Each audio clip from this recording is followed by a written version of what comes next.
Hello बच्चों, let's read the question.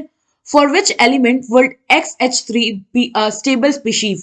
Option A carbon, option B silicon, option C phosphorus and option D sulphur. So question में आपसे क्या पूछा है, इनमें से कौन से एलिमेंट का जो XH3 है वो स्टेबल स्पीशीज होगा. सो एक्स यहाँ पे हमारा इनमें से एलिमेंट है और H3 क्या हो गया हमारा हाइड्राइड. तो बेसिकली हमसे पूछा है इनमें से किस एलिमेंट का हाइड्राइड जो है वो स्टेबल होगा. तो उसके लिए हम सबसे पहले देखते हैं कि हमारे ईच जो एटम है उस पर कितने वैलेंस इलेक्ट्रॉन है और वो कैसे बॉन्ड बना सकता है. तो सबसे पहले हमारे पास कार्बन. कार्बन पे अगर हम वैलेंस इलेक्ट्रॉन की बात करें तो इस पे वैलेंस इलेक्ट्रॉन होता है 4. मींस कार्बन जो है हमारा 4 बॉन्ड करता है. अगर ये 3 हाइड्रोजन के साथ इसने बॉन्ड भी किया तो इस पे क्या होगा, एक इलेक्ट्रॉन सिंगल इलेक्ट्रॉन बच जाएगा. तो ये क्या हो जाएगा, ऑड स्पीशीज हो जाएगी हमारी. सो ये क्या होगा, अनस्टेबल होगा, क्योंकि ये क्या हो गया हमारा फिर ऑड स्पीशीज ना. सेकेंड है हमारे पास सिलिकॉन. सिलिकॉन भी कार्बन फैमिली से ही बिलोंग करता है. इसका भी वैलेंस इलेक्ट्रॉन कितना है, 4. अगर ये भी 3 हाइड्राइड के साथ 3 हाइड्रोजन एटम के साथ अटैच हो तो इस पे भी क्या होगा, एक सिंगल इलेक्ट्रॉन बचेगा.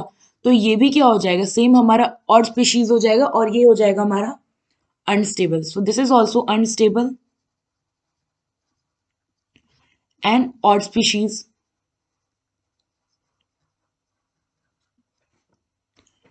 ना थर्ड है हमारे पास फोस्फोरस. फोस्फोरस ग्रुप 15 से बिलोंग करता है और उस पर वैलेंस इलेक्ट्रॉन होते हैं 5. सो जब ये हाइड्रोजन के साथ रिएक्ट करता है तो ये क्या करता है, ये फॉर्म करता है PH3 और फोस्फोरस पे होता है एक लोन पेयर. नाउ अगर आप इसका हाइब्रिडाइजेशन निकालो तो हाइब्रिडाइजेशन क्या होगा, हाइब्रिडाइजेशन कैसे निकलता है, अगर हम स्टेरिक नंबर निकाल लें और स्टेरिक नंबर कैसे निकलता है, वो होता है number of sigma bonds plus कितने लोन पेयर हैं. तो सिग्मा बॉन्ड हो गए 3 और एक हो गया लोन पेयर, स्टेरिक नंबर आ गया 4. इट मीन्स कि इसका हाइब्रिडाइजेशन होगा sp3. नाउ अगर आप इसका स्ट्रक्चर देखो तो ये कुछ ऐसा होता है. ये हो गया हमारा फोस्फोरस, ये हो गया एक हाइड्रोजन एटम, ये हो गया एक हाइड्रोजन एटम, ये हो गया एक हाइड्रोजन एटम और ये हो गया इसका लोन पेयर. ना क्योंकि sp3 हाइब्रिडाइज है तो इसका जो एंगल होना चाहिए था वो होना चाहिए था 109 डिग्री 28 मिनट्स. बट क्योंकि यहाँ लोन पेयर है तो ये क्या करेगा, हिंड्रेंस प्रोवाइड करेगा. जैसे यहाँ पे अगर हमने कंसीडर किया कि ये हमारा थीटा बॉन्ड एंगल है तो ये जो थीटा होगा इसकी वैल्यू होगी लेस देन 109 डिग्री 28 मिनट्स. और अगर हम इसकी शेप की बात करें तो ये हमारा शेप होगा पिरामिडल. एंड बाकी सबके कंपैरिजन में ये जो हमारा स्पीशीज है वो क्या है, स्टेबल. एंड फोर्थ है हमारे पास सल्फर. सो सल्फर बिलोंग करता है हमारा ग्रुप 16 से और इस पे वैलेंस इलेक्ट्रॉन होते हैं. वैलेंस इलेक्ट्रॉन की बात करें तो ये होता है 6. ये हो गया इलेक्ट्रॉन, ये भी हो गया इलेक्ट्रॉन, ये भी हो गया इलेक्ट्रॉन. ना क्योंकि अब इस पे 6 वैलेंस इलेक्ट्रॉन है तो अगर ये सल्फर ने हाइड्रोजन के साथ बॉन्ड किया, लाइक अगर ये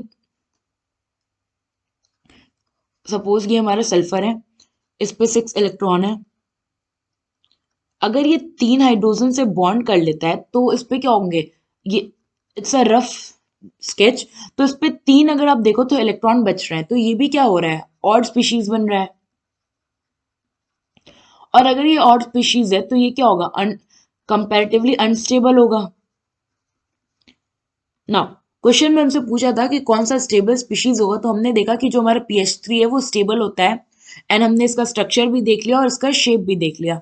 सो यहाँ पे हमारा ऑप्शन सी जो होगा वो करेक्ट ऑप्शन होगा. आई होप आपको एक क्वेश्चन समझ में आया होगा. Thank you.